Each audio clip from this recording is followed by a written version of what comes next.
নমস্কার বন্ধুরা, গৃহিণীর রান্নাঘরে আপনাদের সবাইকে স্বাগত। আজ আমি পাকা কুমড়ো দিয়ে মিষ্টি তৈরি করে দেখাবো।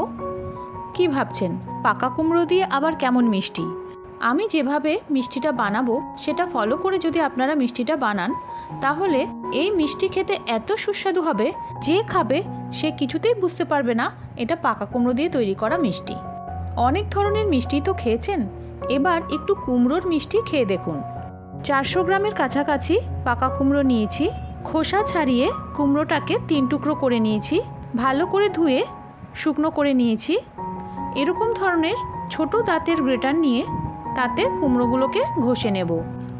এই রেসিপিটা বানানোর জন্য কাঁচা কুমড়োর তুলনায় পাকা কুমড়ো নেওয়াই সবচেয়ে ভালো, কারণ পাকা কুমড়োর মধ্যে মিষ্টির পরিমাণটা অনেকটা বেশি থাকে।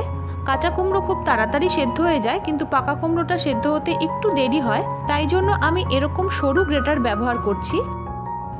দেখুন কুমড়ো কতটা মিহি হয়েছে। দেখুন সবকটা কুমড়োই আমার ঘষে নেওয়া হয়ে গেছে। এটাকে মেপে দেখে নিয়েছি আমি, 2 কাপের মতন হয়েছে।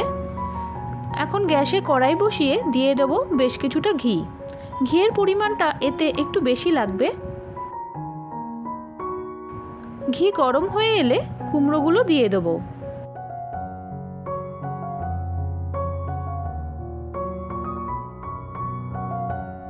কুমড়োগুলোকে ঘিয়ের মধ্যে খুব ভালো করে ভেজে নিতে হবে। এমনভাবে ভাজতে হবে যাতে কুমড়োর কাঁচা গন্ধটা চলে যায়। কুমড়োগুলোকে বেশ কিছুক্ষণ নেড়েচেড়ে নেওয়ার পর আমি কুমড়োটাকে একটু ঢেকে দিচ্ছি, যাতে আরেকটু তাড়াতাড়ি কুমড়ো মজে যায়। প্রায় 1 মিনিটের মতো হালকা আঁচে ঢেকে রেখেছিলাম।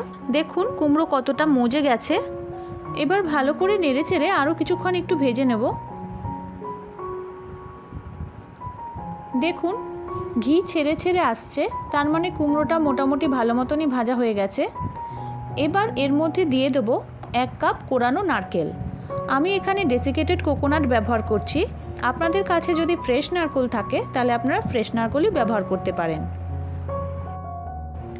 খুব ভালো করে নাড়তে থাকবো যাতে কুমড়ো আর নারকেল ভালো মতো মিশে যায়। দেখুন ভালো করে নেড়ে চেড়ে কুমড়ো আর নারকেল একসাথে মিশিয়ে নিয়েছি। এখানে আলাদা করে নারকেল আর কুমড়ো বোঝা যাচ্ছে না। এরকম অবস্থায় এর মধ্যে দিয়ে দেবো 1 কাপ দুধ। এখানে আমি ফুল ফ্যাট মিল্ক নিয়েছি। এবার দুধের মধ্যে এটাকে ভালো করে নেড়ে নেব। এখন গ্যাসের আঁচ একদম কমিয়ে দেব, দিয়ে অল্প অল্প করে গুঁড়ো দুধ দেব আর মিশিয়ে নেব। এখানে 1 কাপ গুঁড়ো দুধ আমি ব্যবহার করব। গুঁড়ো দুধ একবারে দিয়ে দিলে দলা পেকে যেতে পারে, সেজন্য আমি এরকমভাবে অল্প অল্প করে দিচ্ছি আর মিশিয়ে নিচ্ছি। এবার বাকি যে গুঁড়ো দুধটা আছে সেটা পুরোটাই দিয়ে দেবো আর ভালো করে মিশিয়ে নেব। এর জন্য আলাদা কোনো গুঁড়ো দুধের প্রয়োজন নেই। আমরা প্রত্যেক দিন চা খাওয়ার জন্য যে গুঁড়ো দুধ ব্যবহার করি সেই গুঁড়ো দুধটাই ব্যবহার করতে পারেন।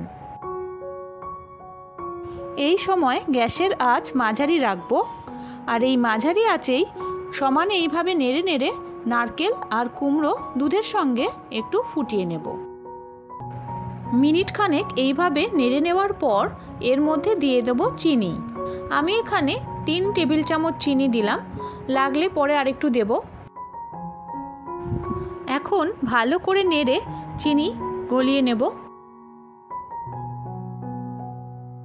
এখন এর মধ্যে দিয়ে দেবো কাজু বাদাম আর কিশমিশ।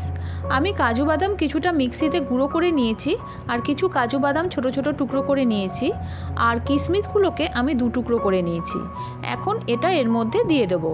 কাজু বাদাম গুঁড়ো না করে শুধু টুকরো করেও আপনারা দিতে পারেন, তবে এইভাবে গুঁড়ো করে কাজু বাদাম দিলে মিষ্টির স্বাদ অনেকটা বেড়ে যায়। এখন দিয়ে দেবো 2 টেবিল চামচ গুড়। আপনারা চাইলে পুরোটাই চিনি দিয়ে করতে পারেন অথবা পুরোটাই গুড় দিয়ে করতে পারেন, তবে এইভাবে চিনি আর গুড় মিশিয়ে করলে মিষ্টির স্বাদ কিন্তু একটু বেশি হয়। এর মধ্যে পরে আমি আরও 1 টেবিল চামচ চিনি দিয়েছি, তাই আমি টোটাল 4 টেবিল চামচ চিনি আর 2 টেবিল চামচ গুড় দিয়েছি। এখন নাড়তে নাড়তে এটা শুকনো করে নিতে হবে। এই সময় গ্যাসের আঁচ কিন্তু মাঝারি রাখবেন, খুব বেশি বাড়িয়ে দেবেন না, তাহলে পুড়ে যেতে পারে। আবার একদম কমিয়ে দিলেও তাড়াতাড়ি হতে চাইবে না। দেখুন অনেকটাই ঘন হয়ে এসেছে। কি করে বুঝবেন এটা রেডি হয়ে গেছে?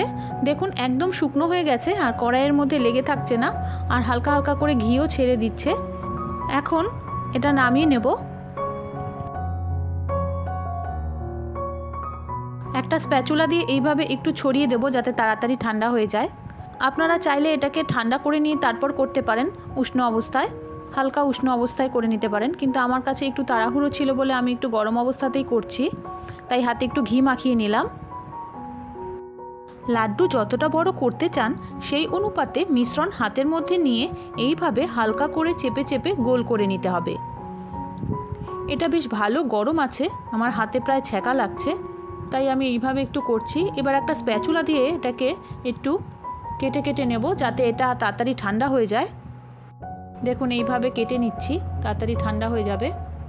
লাড্ডু বানাতে বানাতে আপনাদের সাথে কিছু কথা শেয়ার করে নিই। বন্ধুরা, আমার এই রেসিপিটি যদি আপনাদের ভালো লেগে থাকে তাহলে ভিডিওটি লাইক আর শেয়ার করে দেবেন। আপনাদের এক একটা লাইক আমাকে আরও ভালো ভালো রেসিপি তৈরি করার উৎসাহ দেবে।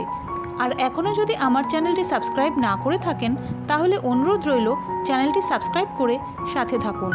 দেখুন লাড্ডুগুলো তৈরি করা প্রায় আমার হয়ে গেছে। এক হাতের সাহায্যে এইভাবে যদি ভালো মতন গোল করা না যায় তাহলে এরকম দু হাতের সাহায্যেও গোল করে নিতে পারেন। দেখুন কত সুন্দর গোল হয়ে গেছে আর কত সুন্দর দেখতে হয়েছে।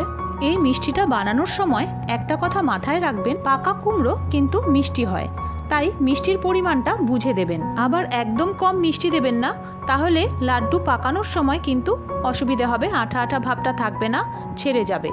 সবাই ভালো থাকবেন, দেখা হচ্ছে আবার পরের ভিডিওতে। ধন্যবাদ।